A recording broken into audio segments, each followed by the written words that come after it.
presented to him at the Colonel's house. He is very anxious to make your acquaintance, gentlemen, and I've therefore invited him to dine with us. But that reminds me, Captain, you must know him, he continued, turning to me. You were both in the same regiment at St. Petersburg. It is true, I replied. We studied there together. He was then a brave, handsome youth, adored by his comrades, in everyone's good grace, but of a fiery and irritable temper. Mademoiselle Ravensky informed me that he was a skilful duellist, said Stamm. Well, he will do very well here. A duel is a family affair with us. You are welcome, Monsieur Zodomirsky. However quick your temper, you must be careful of it before me, or I shall take it upon myself to cool it. And Stamm pronounced these words with a visible sneer. How is it that he leaves the Guards? Is he ruined? Asked Cornet Nalatoff. I have been informed, replied Stamm, that he has just inherited from an old aunt about 20,000 roubles. No, poor devil, he is consumptive. Come, gentlemen, said the aide-de-camp, rising. Let us pass to the saloon and have a game of cards. Koloff will serve dinner while we play. We had been seated some time, and Stamm, who was far from rich, was in the act of losing 60 roubles, when Koloff announced, Captain Zodomirsky. Here you are at last, cried Mikhailovich, jumping from his chair. You are welcome. Then, turning to us, he continued, These are your new comrades, Captain Zodomirsky, all good fellows and brave soldiers. Gentlemen, said Zodomirsky, I am proud and happy to have joined your regiment.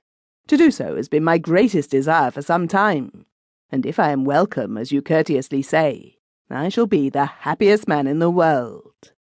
Ah, good day, Captain, he continued, turning to me and holding out his hand. We meet again. You have not forgotten an old friend, I hope. As he smilingly uttered these words, Stamm, to whom his back was turned, darted at him a glance full of bitter hatred. Stamm was not liked in the regiment. His cold and taciturn nature had formed no friendship with any of us. I could not understand his apparent hostility towards Zodomirsky, whom I believed he had never seen before. Someone offered Zodomirsky a cigar. He accepted it, lit it at the cigar of an officer near him, and began to talk gaily to his new comrades. Do you stay here long? Asked Major Belayev. Yes, monsieur, replied Zodomirsky.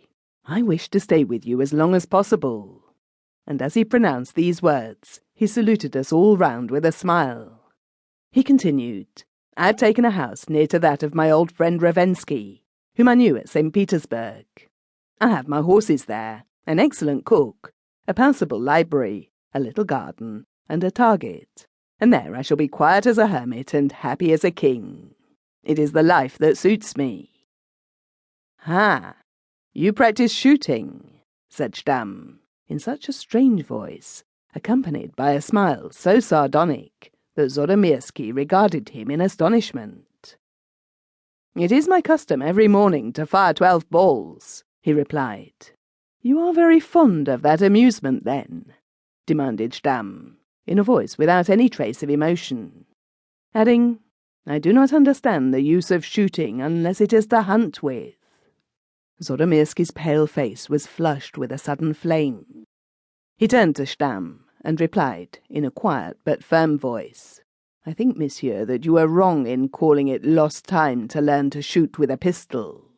In our garrison life, an imprudent word often leads to a meeting between comrades, in which case he who is known for a good shot inspires respect amongst those indiscreet persons who amuse themselves in asking useless questions.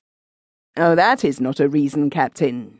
In duels, as in everything else, something should be left to chance. I maintain my first opinion, and say that an honourable man ought not to take too many precautions. And why? Asked Zodomirsky. I will explain to you, replied Stamm. Do you play at cards, Captain? Why do you ask that question? I will try to render my explanation clear, so that all will understand it. Everyone knows that there are certain players